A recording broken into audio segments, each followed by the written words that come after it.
너희가 안식일 다음 날 곧 곡식단을 흔들어서 바친 그날로부터 7주간을 꼭 차게 세고 거기에다가 7번째 안식일 다음 날까지 더하면 꼭 50일이 될 것이다. 그때 너희는 햇곡식을 주에게 곡식 제물로 바쳐야 한다. 너희는 너희가 살고 있는 곳에서 주에게 만물로 흔들어 바칠 햇곡식으로 만든 빵 2개를 가져와야 한다. 그 빵은 밀가루 10분의 2 에바를 가지고 만들어야 하고 고운 밀가루에 누룩을 넣어 반죽하여 구운 것이어야 한다.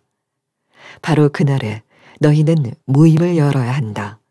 그 모임은 너희에게 거룩한 것이므로 그날은 생업을 돕는 어떤 일도 하지 않아야 한다.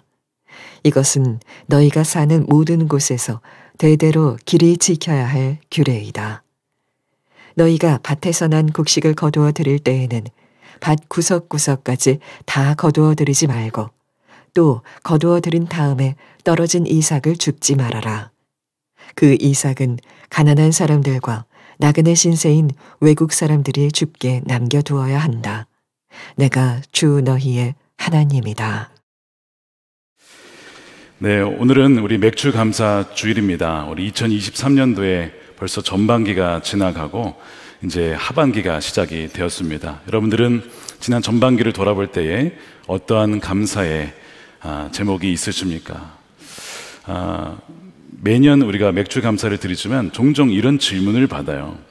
목사님, 성경의 절기는 이미 다 완성된 것이고 폐지된 것 같은데 우리가 왜 절기 예배를 드려야 됩니까? 뭐 이런 질문을 하시는 경우가 있습니다. 특히 이 맥주절의 경우에는 더 그런 것 같아요. 부활절 드리는 거야 뭐 당연하다고 생각하는데 우리 맥주절까지 우리가 해야 되는가? 그런 분들을 위해서 몇 가지 오해가 있을까봐 몇 가지 좀 오해를 풀어드리려고 합니다. 먼저는 첫 번째는 절기에 대한 오해입니다. 우리 구약 성경에 보면 절기가 참 많이 나와요.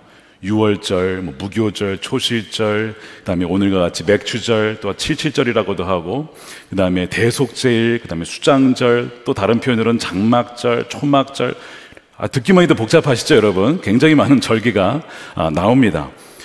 예수님께서 유월절을 지키셨어요. 유월절이 되면 꼭 예루살렘에 찾아가셨던 것을 보면 우리도 유월절 지켜야 되는 거 아닌가? 심지어 이단들은 하나님의 교회라고 하는 이단들은 유월절 지켜야 된다 이렇게 주장을 하거든요. 근데 여러분 그렇지는 않습니다. 우리가 왜 유월절을 비롯해서 우리 모든 절기들을 그렇게 율법적으로 지키지 않는 이유가 있어요. 왜냐하면 예수님의 죽으심과 부활과 오순절 성령 강림을 비롯해서 재림을 통해서 아직 재림은 오지 않았지만 이미 예수님께서 대부분의 절기의 그 부분들을 성취하셨기 때문에 그래요. 각각의 절기들은 각각 예수님의 그 사역을 가리키고 있습니다. 자, 그래서 사도 바울이 이런 얘기를 했어요. 골로새서 2장 16절에 그러므로 먹고 마시는 일이나 명절이나 초승달 축제나 안식일 문제로 아무도 여러분을 판단하지 않도록 심판하지 않도록 하십시오. 이런 것은 장차 올 것들의 그림자일 뿐이요 그 실체는 그리스도에게 있습니다. 각각의 절기가 가리키는 것이 있는데 이 절기는 그림자일 뿐 실체가 무엇이냐? 바로 예수 그리스도를 다 가리키고 있다는 겁니다. 그럼 어떻게 그것을 가리키고 있느냐? 예를 들어서 제가 한번 자막을 통해서 보여드릴 텐데요. 6월절부터 한번 보시기 바랍니다. 6월절은 예수님께서 어린 양이 되어주셔서 십자가에서 죽으셨다는 것을 가리키는 것이죠. 그 다음에 초실절은 예수님이 부활의 첫 열매, 잠자는 자들의 첫 열매가 되었다는 것을 가리키기 위한 것이 초실절, 첫 열매를 드리는 날이에요.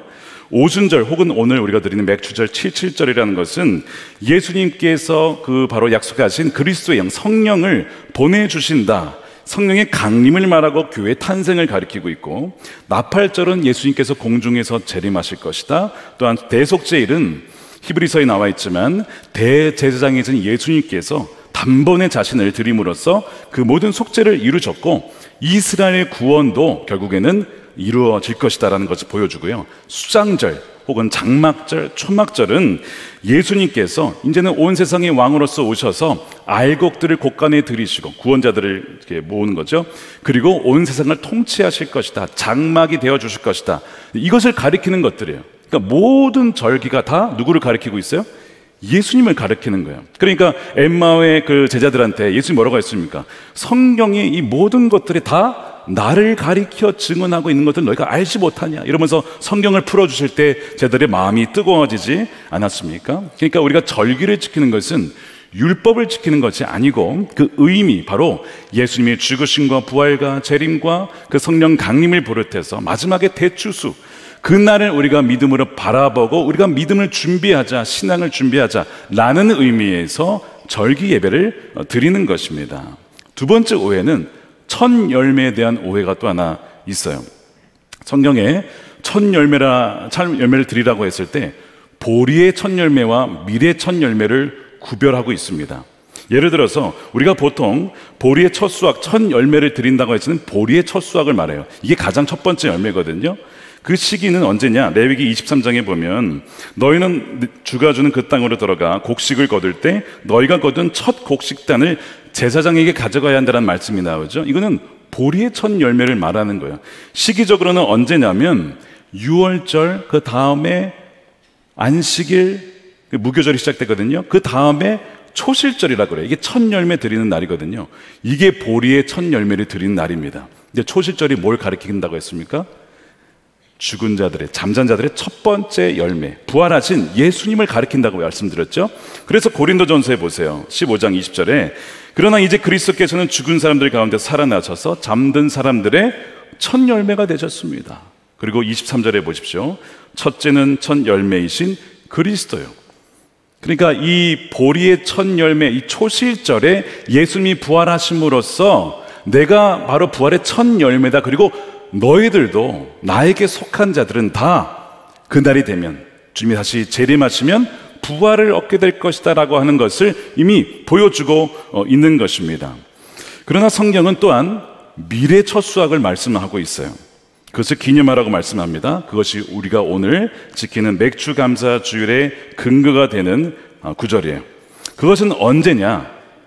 아까 말씀드린 6월절 이후에 안식일 다음에 초실절, 그날로부터 7주를 지난 다음, 그러니까 7일씩 7주가 지나면 49일이죠. 그 다음 날이 바로 우리가 지킨 주일인데 그날이 바로 칠칠절입니다. 혹은 헬라어로는 오순절, 50일이라는 뜻에서 오순절이라고 불러요. 그날을 말하는 겁니다. 그날이 바로 우리가 오늘 지키는 이 칠칠절을 말하는 것이죠. 근데 이때는 보리는 그냥 첫 열매를 그냥 이렇게 곡식단을 드렸다면 이 밀의 첫 열매는 좀 다르게 이 밀가루를 다 가루로 만들어 가지고 그 다음에 반죽을 해가지고 불에 구워가지고 그 첫 열매를 밀가루를 이렇게 밀을 가루로 만들어서 빵을 만들어서 드리라는 거예요. 빵으로, 두 개의 빵으로. 그것이 오늘 17절 말씀입니다. 너희는 너희가 살고 있는 곳에서 주에게 만물, 그러니까 첫 번째 열매로 밭을 해 곡식으로 만든 빵 2개를 가져와야 된다. 주님께 바치라는 거예요. 그 빵은 밀가루 10분의 2 에바를 가지고 만들어야 하고 고운 밀가루에 누룩을 넣어서 반죽하여 구운 것이어야 한다.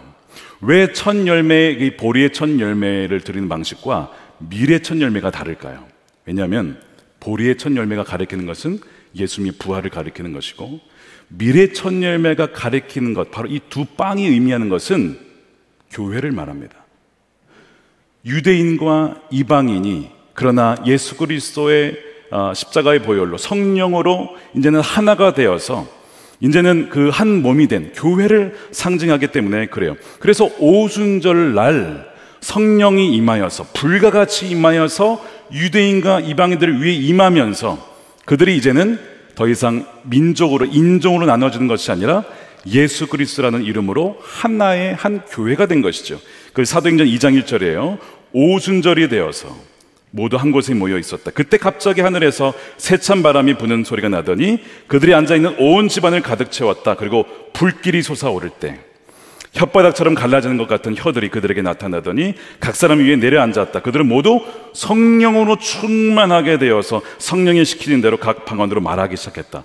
첫 교회의 탄생입니다. 그러니까 밀의 첫 열매가 가리키는 것은 오순절 성령 강림으로 인하여서 교회의 첫 탄생을 상징하고 있는 것이죠. 그래서 2개의 빵은 바로 유대인과 이방인으로 구성된 교회를 말하는 거예요.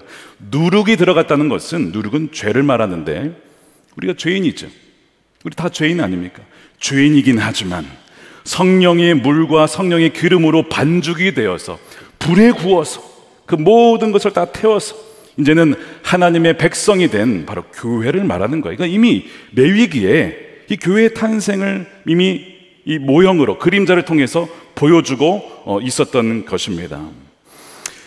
그래서 우리가 맥주절이라고 할 때 우리가 이 헌금을 모아다가 뭘 하는 거예요? 오늘 광고도 나왔지만 분립개척을 세우는 데 쓰인다고 했잖아요. 왜요? 이 77절은 바로 오순절로 연결이 되어서 교회의 탄생을 가리켰기 때문에 우리가 이때마다 새로운 교회를 세울 수 있도록 분립개척 헌금으로 다 전액을 드리게 되는 것이죠. 자, 이 두 가지 오해가 풀렸다면 마지막 남은 것은 맥추절이라고 하는 이 단어에 대한 오해입니다. 절기 중에서 혼동을 주는 용어가 바로 이 맥추절이라는 단어인데 출애굽기 23장과 34절에 보면 맥추절이라는 단어가 나와요. 너희는 너희가 애써서 밭에 씨를 뿌려서 거둔 곡식의 첫 열매로 맥추절을 지켜야 한다. 34장에 77절 곧 맥주의 초실절을 지키고 새말에는 수장절을 지켜라. 여러분 맥추절 하면은 이 맥이 무슨 맥 같습니까? 보리 맥자를 떠올립니다. 그렇죠?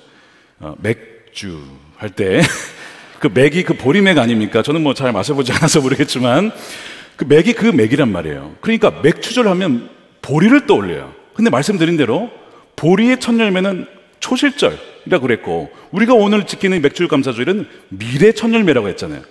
아니 밀인데 왜 보리가 떠오를까요? 여기서 혼동이 오는 거예요. 그래서 이 보리의 첫 초실절과 우리 지금 이 77절의 밀의 첫 열매가 막 혼동이 되고 뒤박죽 돼가지고 사람들이 막 헷갈리게 되는 것이 바로 이 맥추절이라고 하는 용어에 있습니다. 그래서 여러분 이 원어에 보시면 보리라는 의미가 전혀 없습니다. 그냥 추수의 날, 추수의 축제, 수확의 축제라고만 되어 있어요. 그래서 영어로는 The Feast of Harvest라고 수확의 축제라고만 되어 있지 보리의 의미가 전혀 없어요. 물론 여러분 이런 게 있습니다. 보리를 대맥이라고 하고 밀을 소맥이라고 부릅니다. 그래서 크게 보면 밀도 맥과에 속한 것이라고 보죠. 뭐 그렇게 보면 뭐 맥주절이라고 해도 전혀 틀린 말은 아닐 수 있는데 그러면 우리가 밀의 첫 열매를 드리는 만약에 이 맥주절을 제대로 지키려면 50일이 지난 날 지켜야 되거든요. 그럼 50일이 지난 날이 언제예요? 오순절 성령 강림절이에요. 그 강림절이 언제였냐? 여러분 주보에 보시면 성령 강림은 오늘이 5주가 지났습니다 이미. 자, 이제 이러면 이제 더 혼동이 오는 거예요. 도대체 이게 지금 뭐 성경적으로도 안 맞고 이게 절기 날짜도 안 맞고 도대체 왜 맥주 감사를 드리는 것인가? 혼동이 돼서 새번역 성경에 이제 맥주절의 표현을 바꿨어요. 어떻게 바꿨냐면 출애굽기 34장 22절 보십시오. 너희는 밀을 처음 거두어 드릴 때로 바꿨습니다. 예전에 개정판에는 맥주의 초실절 이러니까 막 그거랑 헷갈려서 바꿔서 밀을 처음 거두어 드릴 때 77절을 지켜라. 이렇게 번역을 해서 제대로 번역을 했죠. 자, 그럼 이제 용어에 대한 오해도 풀렸습니다. 다시 말씀드린 대로 자 그렇다면 보리의 첫 열매는 우리가 초실절 즉 부활절로 대치가 됐고 신약 성경에 와서 그 다음에 밀의 첫 열매는 오순절 성령 강림으로 대치가 됐으면 왜 맥주 감사주일을 드리는 겁니까? 이런 질문이 아시면 나올 수밖에 없는 거죠. 그러면 이것이 필요 없는 것이냐? 여러분 그렇지는 않습니다. 왜냐하면 여러분 미국에 추수감사절이 있습니다. 그거는 물론 성경에 이 수장절이라고 해서 마지막에 그 모든 열매를 곡간에 들여서 감사하는 절기가 있긴 하죠. 그런데 그것이 추수감사절은 또 아닙니다. 미국의 추수감사절은 그 이제 유럽에서부터 자기의 이제 종교의 자유를 갖기 위해서 미국으로 건너온 이 청교도들이 하나님께 감사하자고 해서 이제 드려진 전통이 돼서 드려진 게 이 추수감사절 Thanksgiving Day예요. 그런 것처럼 우리 한국도 마찬가지입니다. 조선에 우리 선교사님들이 오셨을 때 한국의 농경 문화가 봄에는 보리를 거두어요. 그래서 6월 한 초의 중순에 보리의 첫 열매를 거둡니다. 그리고 7월 첫째 주에 전반기 동안 하나님께서 보리의 열매를 거두게 하신 하나님께 감사하자 이렇게 드린 것이고 가을에는 쌀을 재배하죠. 수확을 한 다음에 10월쯤에 한 다음에 11월이 되어서 하나님 가을에 쌀을 거두게 하심을 감사합니다. 그리고 한 해 동안 우리를 지켜주시고 공급해 주심에 감사합니다. 이것이 한국교회의 전통이 된 거예요. 자, 그러니까 따져보면 어떻게 된 거냐면 첫 열매를 구별하는 그 신앙과 함께 77절이라고 하는 이 맥주 감사의 영향을 받아서 그 다음에 한국의 전통이 다 합쳐지면서 맥추감사주일이라고 하는 한국의 독특한 이 절기와 전통이 생겨난 것입니다. 그래서 전반기를 우리가 보내고 하나님께 전반기를 돌아보면서 주신 은혜에 감사하고, 또한 우리가 추수감사절 때 모여서 1년 동안 지켜주신 은혜에 감사라는 것으로 정착이 된 것이죠. 자, 그러면 우리가 맥추감사주일을, 이 절기를 우리가 성경적인 의미를 살리면서 어떻게 지키는 것이 좋을까? 제가 세 가지를 말씀을 드릴게요. 첫 번째는 건강한 새로운 교회를 세우는 것입니다. 말씀드린 대로 이 맥추절, 이 칠칠절은 본래 오순절 성령 강림으로 완성이 됐다고 말씀을 드렸어요. 그때 교회가 탄생했잖아요. 그것을 우리가 기념하면서 우리가 이 맥주 감사 주일에도 역시 새로운 교회를 세우기 위한 분립개척 자금을 드리자. 그것을 우리가 지키는 것이죠. 성경에 보면 사도 바울이 소아시아를 돌면서 교회들을 하나씩 도시마다 세웁니다.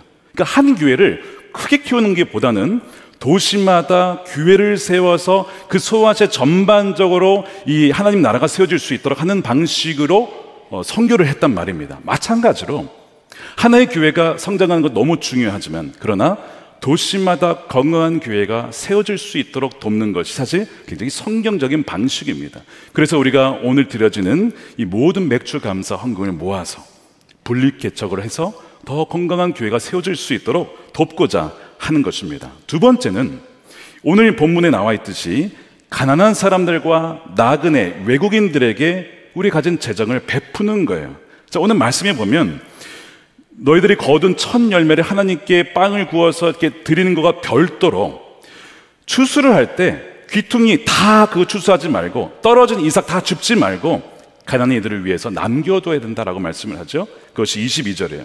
너희가 밭에서 난 곡식을 거두어 드릴 때 밭 구석구석 다 아이고 아까워 다 거두러지지 말고 내버려 두라는 거예요. 떨어진 이삭 줍지 말라는 거예요. 왜냐하면 가난한 사람들과 나그네 신세인 외국 사람들이 그것을 주어서 그들이 살 수 있도록, 나는 너희 주 하나님이다. 너희들 그 전에 애굽에서 종되었을 때 내가 너희를 건져 주었고 광야에서 내가 입혀주고 먹여주고 했던 것처럼 너희도 그런 형편인 자들을 기억하고 그들을 위해서 몫을 남겨주라는 거예요. 자, 우리의 수입 중에 100% 중에 적어도 5%, 10% 가난한 이웃들을 위해서 주라고 우리에게 맡겨주셨어요. 근데 혹시 그 떨어진 이삭, 귀퉁이 이삭까지 다 해가지고 혹시 우리가 다 먹고 있지는 않습니까? 하나님 분명하게 그것을 이웃을 위해 주라고 남겨주신 몫이라는 거예요. 그거를 주라는 것입니다. 여러분, 이것을 지킨 자가 누구냐면 여러 명이 나오지만 룻기를 보세요. 룻이 이방인으로서 어려운 형편을 당했죠. 기근을 만나서 떠났다가 그 어머니, 이제 시어머니 나오미가 떠났다가 뭐 아들을 잃고 뭐 어려운 일을 당한 다음에 다시 베들레헴으로 돌아왔을 때 다 잃고 돌아왔단 말이에요. 그때 어떻게 했습니까? 보아스가 자신의 밀밭 또 보리밭 거기에서 룻이 이삭을 주울 수 있도록 했어요. 다 자르지 말라고 했습니다.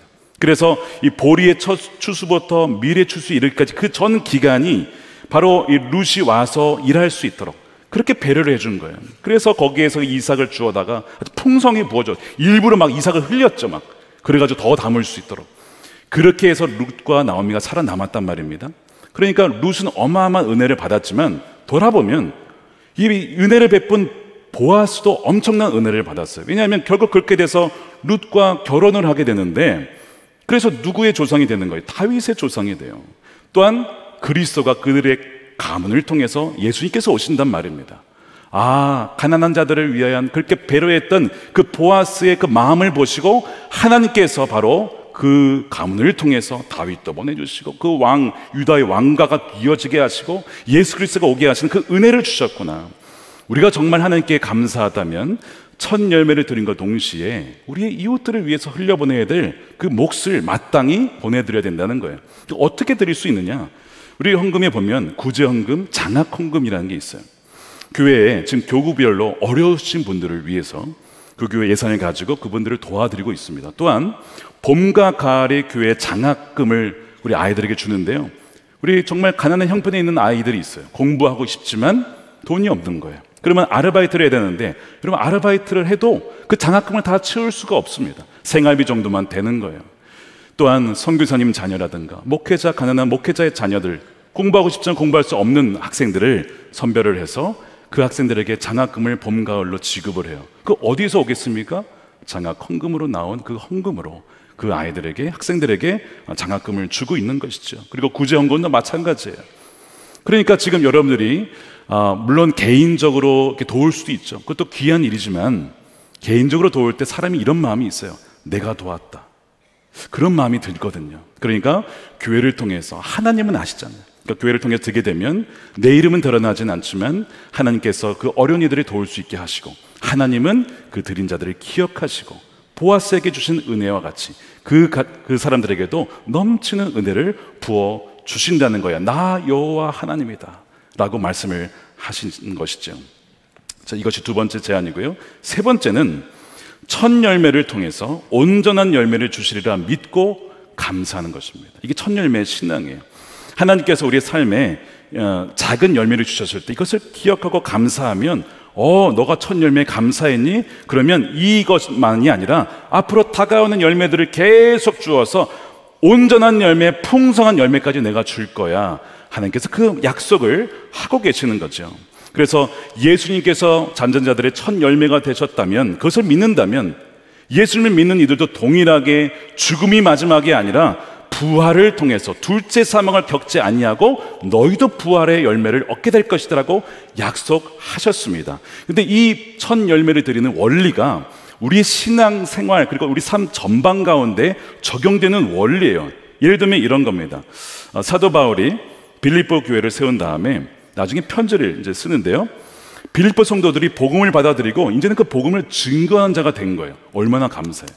그러니까 그 열매를 보면서 사도 바울이 어떤 믿음이 들었냐면, 하나님께서 그들 안에 착한 일을 시작하셨기 때문에 그리스도의 예수의 날까지 그것을 완성하실 것이다 라고 확신하는 겁니다. 그러면서 어떤 내용을 가지고 기도를 하냐면, 그것이 빌립보서 1장 9절에 나오는데 우리 함께 읽어보겠습니다. 시작. 내가 기도하는 것은 여러분의 사랑이 지식과 모든 통찰력으로 더욱더 풍성하게 되어서 여러분이 가장 좋은 것이 무엇인가를 분별할 줄 알게 되는 것입니다. 그리하여 여러분이 그리스도의 날까지 순결하고 흠이 없이 지내며 예수 그리스도께서 주시는 의의 열매로 가득 차서 하나님께 영광과 찬양을 드리게 되기를 나는 기도합니다.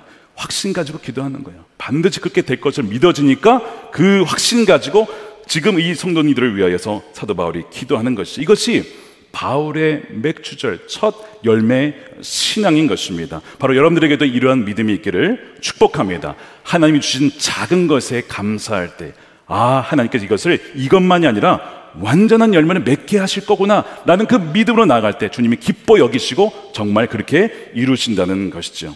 저는 지난 전반기를 돌아보면서 참 감사한 것이 많았습니다. 선한목자교회 1년 반의 적응기간, 우리 유목사님과 동역하는 기간을 보낸 다음에 지난 4월 16일에 취임감사 예배를 드렸어요. 정말 부족하기 짝이 없는 저를 세워주신 것이 얼마나 감사한지 정말 생각할 때마다 눈물이 나고 하나님 그 은혜를 어떻게 보답할지 몰라 그랬던 지난 전반기를 보냈는데, 오늘 맥주감사 주일로 드리고 있죠. 근데 따져보니까요, 제가 취임 예배를 드린 지 오늘이 77일째입니다 77. 물론 이 77절은 그 49일에서 50일을 말하지만 77 굉장히 의미가 있지 않습니까? 그래서 저 개인적으로 오늘이 저에게는 77절 정말 그런 의미로 새겨져요. 더 놀라운 건 뭐냐면, 이번 주 금요일날 제가 이제 말씀기도의 금요일 담당이거든요. 7월 7일이에요 또 그날이. 제가 전혀 몰랐어요 저는. 그래서 오늘 77일째고 그다음에 또 7월 7일이고 도대체 하나님 무슨 말씀을 하시는 건가. 7은 완전수거든요.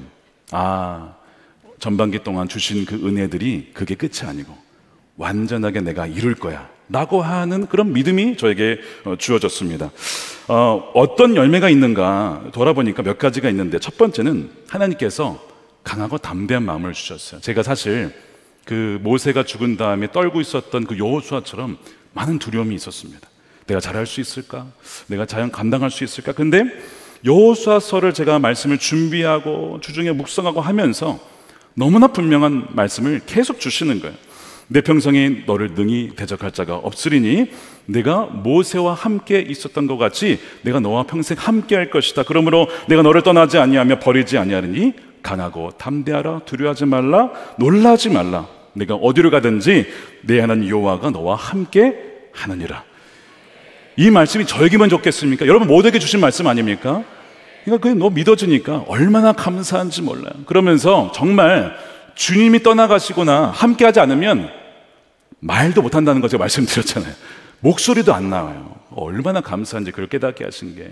그러나 함께 하시면 주 안에서 모든 것을 할 수가 있구나 하는 것이 믿어졌습니다. 두 번째는요, 리더십 교체가 원활하게 이루어진 거예요. 물론 여전히 우리 유기성 목사님을 그리워하시는 분들이 굉장히 많습니다. 네, 정말 그래가지고 7월에 3번 주일 말씀 전하러 오십니다, 여러분. 예, 너무 이렇게 걱정하지 마시고 너무 슬퍼하지 마세요. 8월에도 또 한 번 오십니다. 네. 얼마나 감사한지 몰라요. 저도 좀 이렇게 쉬고 그래서 그렇게 해서 이제 오시는데요. 그래도 정말 많은 분들께서 저를 또 담임자로 여겨주시고, 돌아보니까 왜 이렇게 원활한 관계가 되었는가? 여전히 주님이 담임 목사세요. 그러니까 별로 이렇게 바뀐 게 없는 거예요. 그거구나. 그걸 깨닫게 하시더라고요. 유기성 목사님과 제가 일기를 같이 쓰고 있습니다. 목사님 은퇴하실 때 이제 일기방에서 나가신 거예요. 이제 약간 멀어지는 게 좀 마음이 서글픈 겁니다. 목사님 같이 동일기를 쓰시죠. 제가 제안을 드렸더니 그럴까요? 그러더니 동일기 방을 유 목사님께서 지으셨어요. 뭐라고 지으셨냐면 아름다운 동행. 그렇게 해서 이제 저와 그 둘이서 이제 그 방에서 일기를 쓰고 있는데, 지난 월요일에 예수님의 사람 제자훈련 세미나가 있었습니다. 근데 그날 이렇게 일기를 쓰셨어요. 오후부터 선한목자교회에서 예수님의 사람 제자훈련이 있었습니다. 교회로 가는 길이 참 마음이 기뻤습니다. 김다희 목사님 목회를 잘해주시니 교회를 찾아가는 마음이 편한 것이죠. 너무나 감사했습니다. 오랜만에 만난 부목사님들, 장로님들, 사역자분들, 봉사자, 성도님들 한 분 한 사람 너무나 반가웠습니다. 마치 어제까지 교회에 있었던 느낌이었습니다. 이렇게 쓰신 거예요. 제가 사실은 목사님 은퇴하실 때 그 말씀을 드렸어요. 목사님 주일날 집회가 있지 않는 이상 주일 예배 오셔야 됩니다. 꼭 오십시오 말씀을 드렸더니 그러시는 거예요. 목사님, 제가 오고 싶어도 목사님께서 자리를 잘 잡으셔야 제가 올 수 있는 겁니다. 그렇지 않으면 제가 올 수가 없습니다. 그런 얘기를 하셨었어요. 근데 일기를 보니까 목사님께서 보시기에 생각보다 빠르게 자리를 잡아서 이제 내가 마음 편하게 갈 수 있구나, 이런 생각을 하신 것 같아서 개인적으로 참으로 감사했습니다. 그런 지난 6개월을 돌아보면서 강하고 담대한 마음과 함께 겸손한 마음과 함께 원활한 리더십의 교체를 이루게 하시고 또 많은 성도님들의 기도와 사랑을 받게 하신 것이 얼마나 감사한지, 그런 첫 열매를 이렇게 감사해 보니까 어떤 마음이 드냐면, 말씀드린 대로 이것이 끝이 아니고 하나님께 점점 그 열매를 이루어 가시겠다 하는 것이 제 마음에 믿어졌습니다. 여러분들이 올해 전반기에 하나님이 주신 첫 열매는 여러분 무엇입니까? 감사하려면, thank 하려면 think 해야 된다는 말이 있습니다. 우리가 생각을 해봐야 하나님이 이런 감사를 주셨구나 하는 것을 깨닫게 되는 것이죠. 하지만 어떤 분들은 첫 열매라고 하기에는 너무나 어려운 6개월을 보내신 분들도 계실 거예요. 사랑하는 가족을 잃은 분들도 계실 것이고, 경제적으로 여러 면에서 정서적으로, 정신적으로 어려운 또한 6개월을 보낸 분, 인생의 폭풍과 기근, 땅의 소출이라고는 전혀 찾아볼 수 없을 것 같은데 무슨 첫 열매 감사냐라고 생각하는 분들이 계실지도 모르겠습니다. 제가 책 한 권을 소개해 드릴게요. 우리 지선아 사랑을 쓰신 우리 이지선 교수님의 새 책인데 작년에 나왔던 것 같아요. 꽤 괜찮은 해피엔딩이라는 책입니다. 서점에 갖다 놓을 테니까 꼭 사서 보시면 좋겠습니다. 네. 다 아시다시피 2000년도 7월에 교통사고를 당하셔서 전신에 3도의 화상을 입으셨어요. 그 과정을 다 이제 지선아 사랑에 다시 또 출판을 하셨는데요. 거기에 다 담아내셨는데 이 새 책에서 그 이후에 여전히 삶의 소망이 있고 여전히 삶은 아름답고 여전히 감사할 것들이 참 많다라는 것을 지난 유학 과정과 또한 돌아와서 한동대 교수로 재직하면서 그 모든 과정을 그 책에 담아내셨어요. 그 책 중에 오빠가 그랬다라는 챕터가 있습니다. 많은 참 귀한 내용이 많지만 오빠의 이야기가 담겨서 제가 좀 읽어봤어요. 오빠가 여동생의 사고를 당했을 때 참 많이 마음 아파했다고 합니다. 나중에 결혼을 하고 자녀를 낳았는데 자녀가 아픈 거예요.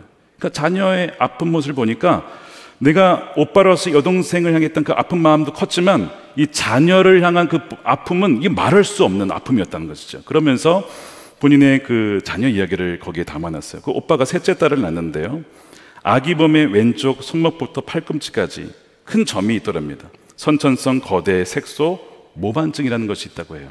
그러니까 20cm 넘는 거대한 점인데 이게 몸 여기저기에서 생길 수 있고, 또한 이것이 그렇게 되면 정상적인 피부보다 두껍고 울퉁불퉁하고 털이 길게 자라기도 하고 악성 종양으로 변하기도 하기 때문에 이것은 수술을 해야 된다는 겁니다. 게다가 아기가 갑상선에도 문제가 있는, 그러니까 그런 딸 아이를 낳았을 때 이 부모의 입장에서 얼마나 마음이 아프겠습니까? 아이가 태어난 이후에 맞은 첫 주일에 그 오빠가 교회에 간 거예요. 근데 울음이 나와서 고개를 들 수 없었대요. 예배를 드릴 때에. 지금까지 가정도 직장도 또한 별일 없이 내가 열심히 하면 이게 참 잘 굴러가는 인생이라고, 그러니까 자신의 힘을 의지하면서 살아왔는데, 그러다 보니까 예배도 대충 예배를 드렸다고 해요. 어쩔 수 없이 가는 날도 있고 또 졸기도 하고 뭐 이런 예배를 이렇게 드렸다고 합니다. 그런데 이제는 그 자녀의 아픔을 보니까 그럴 수가 없는 거예요. 내가 할 수 있는 일이 없는 거예요. 주님 외에는 기댈 데가 없는 것입니다. 힘든 일이 생기면 그냥 당할 수밖에 없는 연약한 존재임을 비로소 더 그때 깨닫게 된 것이죠. 그러면서 내가 얼마나 교만했는지, 내가 얼마나 자신을 의지했는지, 신앙이 없이 행했던 삶을 돌아보게 되었답니다. 그러면서 가장 큰 존재이신 하나님을 바라보게 되었다. 하나님의 뜻대로 하는 근심이 변하여 회개하게 되었고, 그 하나님을 향한 사모함으로 자신의 모든 슬픔과 무기력함을 주님께 내어놓고 살아가는 그 새 생명을 얻게 되었다라는 그 오빠의 간증이 그 안에 담겨 있어요. 나중에 이제 그 이후에 의사로부터 이런 얘기를 듣습니다. 갑상선은 1년 동안 약을 먹으면 회복될 것입니다. 또한 그 거대 색소 모반증도 몇 차례 피부 이식을 하면 없앨 수 있다는 소식을 들어요. 물론 그 이후에 거의 한 8차례 이상 그 아이가 힘든 그 피부 이식을 받았다가 얼마나 힘들었을까. 근데 그 과정을 이제 겪게 되는 거예요. 근데 아이의 그 아픔을 통해서 하나님 아버지의 마음을 알게 되어서 그 아이의 이름을 하음이라고 지었다고 해요. 저는 이제 그 글을 읽으면서 이 오빠 안에 하나님께서 새로운 일을, 또 착한 일을 시작하셨고 그리스도 예수의 날에 완전히 그것을 이루실 것이다. 그리스도의 형상을 닮은 모습으로 빚어 가시겠구나 하는 것이 믿어지는 겁니다. 실제로 우리 이주성 교수님의 그 삶이 그러했고 그의 어머니의 믿음도 그러했죠. 사랑하는 딸이 전신 3도의 화상을 입었을 때에, 죽나 사나 죽음의 기로에 있을 때에 어머니가 믿음을 잃지 않았다고 해요. 그 딸은 자신의 이 화상을 당한 모습을 거울로 보면 얼마나 절망스러웠는지 어느 날은 옥상으로 올라갈까 그런 생각을 했다고 합니다. 옥상으로 올라갈까? 교회를 갈까? 그런 고민을 했던 수많은 순간들이 있었다고 하고, 그러나 어머니는 끝까지 자신을 살리려는 어머니의 그 믿음과 간곡한 부탁으로 밥을 먹기 시작했다고 해요. 어머니가 젓가락을 딸의 입에 밥에 넣으면서 이렇게 기도했다고 합니다.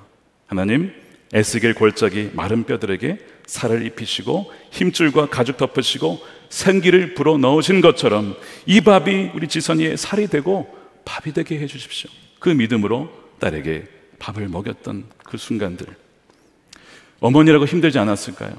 어머니 더 힘들지 않았을까? 딸이 병원 이제 중환자실에 있을 때 하루에 3번 30분 동안 면회 기간이 있었다고 해요. 어머니가 딸을 만나러 가면 그 딸은 어머니의 눈빛을 봤답니다. 엄마의 눈을 보면 내가 지금 어떤 상태인지, 내가 살아날 수 있는지, 고침을 받을 수 있는지 그 엄마의 눈동자를 보면, 눈을 보면 읽히잖아요. 근데 엄마는 태어난 척 아무것도 아니란 것처럼 눈빛 하나 흔들리지 않고 딸을 돌봐주더라는 거예요. 근데 방에서 나오면 그 어머니는 복도에 주저앉는 겁니다. 네, 딸의 그 상태를 보면 아무래도 사람인지라 얼마나 힘들었을까. 그러나 그 시기에 이겨낼 수 있었던 것은 예수님을 믿고 바라보았기 때문에 가능했다. 그러면서 감사할 것을 그렇게 찾아보려고 하셔서 이런 감사를 드렸대요. 아, 발은 씻길 수 있지. 하나님 감사합니다. 이 손가락이 다 이렇게 없어졌는데 엄지손가락 남아있지. 감사합니다. 눈은 다치지 않았지. 하나님 감사합니다. 매일 그 감사의 이유를 다 찾아서 하나님께 감사로 올려 드린 것이죠. 그렇게 어려움을 이겨내기 시작한 것입니다. 전혀 예상치 못한 인생의 혹독한 광야 속에서, 누구도 당하고 싶지 않았던 기근 속에서, 인생의 악보에 예기치 않았던 불협화음을 만났지만, 그러나 그 속에서도 그 불구덩이에서 생명을 살려주셨으니까 그 어떻게 보면 불구덩이에서 건져낸 그 열매, 작지만 그 생명을 붙잡고 감사하며 기도로 나아갈 때 하나님께서 그의 삶을 지금까지 인도해 주셨다는 거예요. 그래서 유학 생활을 거치고, 어려운 시기가 있었지만 거치고 한동대 교수로 부임하시고, 그리고 올해 초에 자신의 모교인 이화여대 사회복지학과의 교수가 되셨어요. 그래서 우리 이주선 교수님이 우리 교회 성도님이십니다.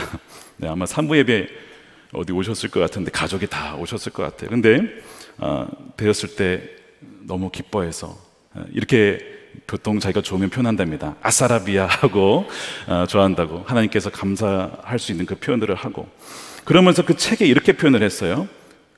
외상후 성장이라는 개념을 거기에 소개하고 있어요. 마음속 보호막이 찢어질 정도로 충격적인 사건 이후에 회복해가는 과정에서 일어나는 긍정적인 변화와 성장을 말하는데, 바로 본인이 그런 과정을 겪으면서 긍정적인 변화와 성장을 경험하고 살아낸 증인이 된 것이죠. 그래서 이제는 사고를 당한 사람이 아니라 사고와 잘 헤어진 사람, 사고와 잘 헤어진 사람.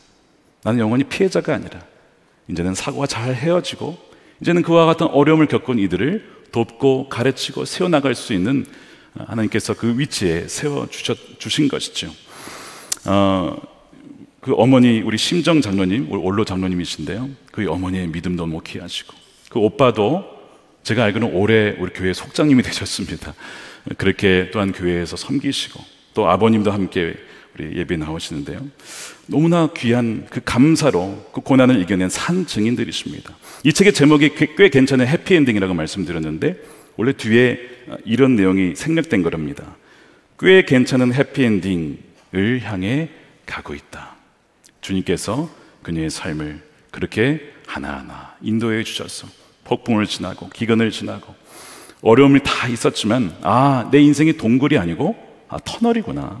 하나님께서 그 끝에 빛을 보여주셔서 이제는 그 터널을 나와서 주님과 함께 걸어가는 꽤 괜찮은 해피엔딩으로 가고 있다라고 고백을 하면서, 여전히 하나님께서 그녀를 통해 쓰시는 이야기는 현재 진행형인 거예요. 제가 이 책을 읽으면서 우리 삶에도 참으로 어려운 환경이 많지만 그 중에서도 하나님이 주신 그 첫 열매를 붙잡고 그래도 감사할 때에, 하나님께서 우리의 삶을 어떻게 또한 빚으시고 그 불구덩이를 통해서 우리의 심령과 성품을 어떻게 바꾸어 가시는지, 전혀 예전에 생각할 수 없었던 사람으로 우리를 세워나가시는 그 놀라우신 하나님을 보게 됩니다. 오늘 우리 맥주 감사 주일을 드릴 때에 여러분 어떤 형편에 있는지 다 다르시겠지만, 하나님이 나에게 주신 그 감사의 제목이 무엇인지, 첫 열매가 무엇인지를 구별하여 드릴 때에 주님께서 마지막 날에 또한 그리스도 예수의 날까지 그 온전한 열매를 맺게 하실 줄로 믿습니다. 그 은혜를 누리는 여러분들이 되시기를 축복합니다.